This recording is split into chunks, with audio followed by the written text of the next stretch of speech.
అక్కడ నువ్వు నీ చెల్లెలు బాగానే సెటిల్ అయిపోయారు. ఇక్కడ నాదే ఎటు కాకుండా అయిపోయింది. నీకేమైంది? సంస్థానంలో దర్జాగానే ఉన్నావుగా. ఉండడానికి సంస్థానం ఉంటే సరిపోతుందా రోజా? సరదాలు తీర్చుకోవడానికి డబ్బులు కూడా కావాలిగా. దానికి నేనేం చేయాలి? నాకు 10 కోట్లు నువ్వు అర్జెంటుగా అరేంజ్ చేస్తే బాగుంటుంది. 10 కోట్ల నేనెందుకు ఇవ్వాలి?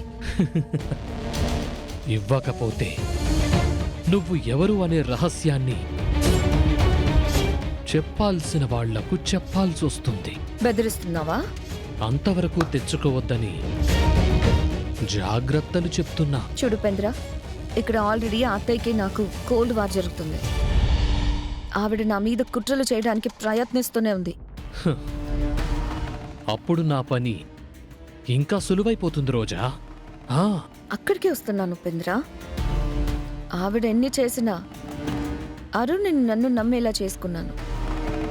సో ఆవిడ పప్పులు ఏమీ ఉడకట్లేదు కాబట్టి నువ్వు నా గురించి నిజం చెప్పినా ఇది కూడా అత్తయ్య కుట్రలోని భాగమే అని చిత్రీకరిస్తాను. నిన్ను కొనేసి మా అత్తయ్య అలా చేపిస్తుందని క్రియేట్ చేస్తాను. అరుణ్ నా మాటే నమ్ముతాడు. నిన్ను లెఫ్ట్ లెగ్తో తన్నినా తంతాడు, అరెస్ట్ చేయించినా చేయిస్తాడు. విషయం ఇదే ఉపేంద్ర. పని కాందానికి నీకు రిస్క్ ఎందుకు చెప్పు? నేను రాజావారి రాణివారి మనవరాలిగా నమ్మిస్తున్నంతకాలం నువ్వు సేఫ్, నేను సేఫ్. అలానే ఉందా. దీనికి డబ్బులు లింక్ పెట్టుకో. ఇంకోసారి డబ్బుల కోసం ఫోన్ చేయకు.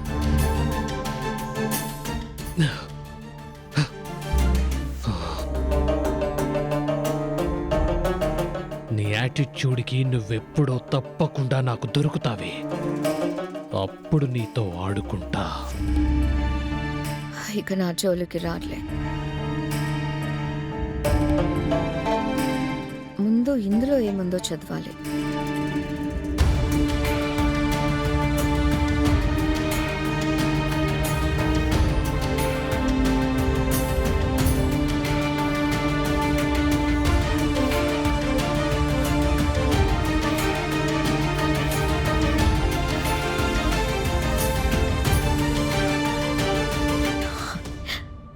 ఇదా మావయ్య రాజావారు రాణివారి పట్ల మీకున్న అభిమానం? తెలిసిందేగా.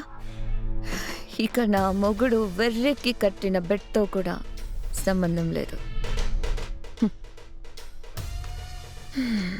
బ్రహ్మాస్త్రమే దొరికింది. మీ మీద ఇప్పుడే వదులుతాను మావయ్య. అయ్యగారు కాఫీ. మీకు కాఫీ కావాలా అమ్మగారు? జ్యూస్ తీసుకురా. అలాగే స్వీట్గా పాయసం కూడా చేశామంది. తీపి వార్త తెలిసింది, తింటా. అది ఆ బాక్సులో ఉంది కదా? అవును మావయ్య గారు. మా తాతయ్య నాన్నమ్మ మీరు వెళ్ళినప్పుడల్లా గిఫ్ట్లు ఇచ్చేవారని అన్నారు కదా. ఇదేదో ఆకర్షిస్తుంటే మా వాళ్లే కదా మీకు ఇచ్చారని తీసుకున్నాను. ఎంత పెద్ద గిఫ్ట్ ఇచ్చారో తెలిసిందే. ఇదేదో స్కెచ్ గీస్తుందిగా. ఈ పాడు పని చేసావనే కాబోలు కాకులు అలా పొడిచాయి. తప్పులేదే. అందులో ఏముంది రోజా? చెప్తాను సార్. ఇన్నాళ్ళు ఇన్ని కోట్ల ఆస్తి మావయ్య గారే సంపాదించారేమో అనుకున్నాను. మరి ఇంకెవరు సంపాదించారమ్మా? నేను కష్టపడి సంపాదించింది. సంపాదించడానికి మూల కారణం ఎవరు మావయ్య గారు? నా కృషి. ఏదైనా చేయడానికి ఉంటేనే కదా మావయ్య గారు మీ కృషి ఫలించేది. నేను మూలం అడుగుతున్నాను. నీకిప్పుడు ఏం తెలియాలి రోజా? ఇది చెప్తుంది మావయ్య గారు.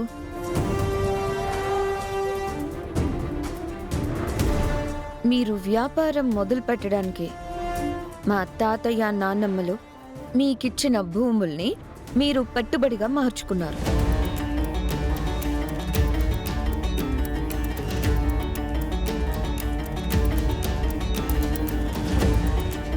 అవునమ్మా, ఆ రోజు రాజావారు రాణివారు సహాయం చేయబట్టే నేను ఈ స్థాయిలో ఉన్నాను. అది తెలిసిన విషయమే కదా. కరెక్ట్గానే చెప్పారు మావయ్య. అప్పుడు మా వాళ్ళు మీకు సాయం చేయకపోతే ఈరోజు ఇంత పెద్ద కోటీశ్వరులు అయ్యేవారు కాదు కదా.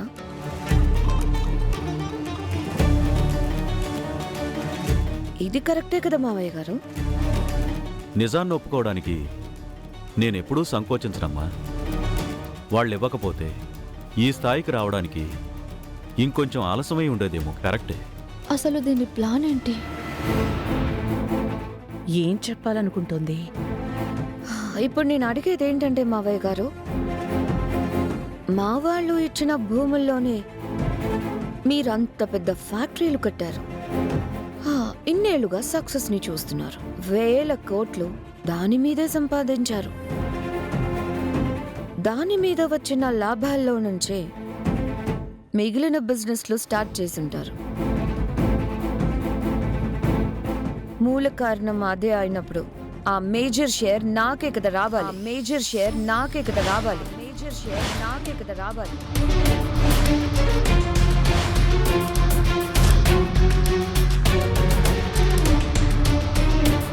నీ ఎత్తుగడ ఇదేని? నువ్వు అసలు వాళ్ళ మనవరాలివే కావు. ఆ ఆస్తి మీద కన్నేసావా? ఏం మావయ్య గారు అలా చూస్తున్నారు? ఇది కరెక్ట్దా అనేగా మీరు అనాలి. అదెలా అంటారు రోజా? ఎలా అనకూడదో చెప్పండి అత్తయ్య. ఫూలిష్ గా మాట్లాడుకో. బిజినెస్ స్టార్ట్ చేయడానికి వాళ్ళు హర్షకి సహాయం చేశారు. ఎదురేమీ ఆశించనే లేదు. ఆ భూమి ఇవ్వాలని చెప్పలేదు. అది వాళ్ళ సంస్కారం. మీకు ఆ సంస్కారం ఉందని అనుకుంటున్నాను మావయ్య గారు. ఇది అయ్యగారిని టార్గెట్ చేస్తేనే ఇది అనుకున్నది అవుద్ది అనుకుంటున్నట్టుంది. అక్కవని ఆలోచిస్తున్నానే. మీకైనా ఆ భూముల్ని ఏ వ్యవసాయం చేసుకోవడానికో ఇచ్చుంటారు. మీరు ఏకంగా ఫ్యాక్టరీలే కట్టేశారు. ఇష్టం వచ్చినట్టు మాట్లాడకమ్మా. పలానా ఫ్యాక్టరీ పెడుతున్నానని చెప్పాకే ఇచ్చారు. కట్టడానికి బ్యాంక్ లోన్ తీసుకుని కట్టాను. ఎలా కట్టారన్నది నాకు అనవసరం లేండి మావయ్య గారు. కట్టిన స్థలాల గురించే నాకు కావాల్సింది.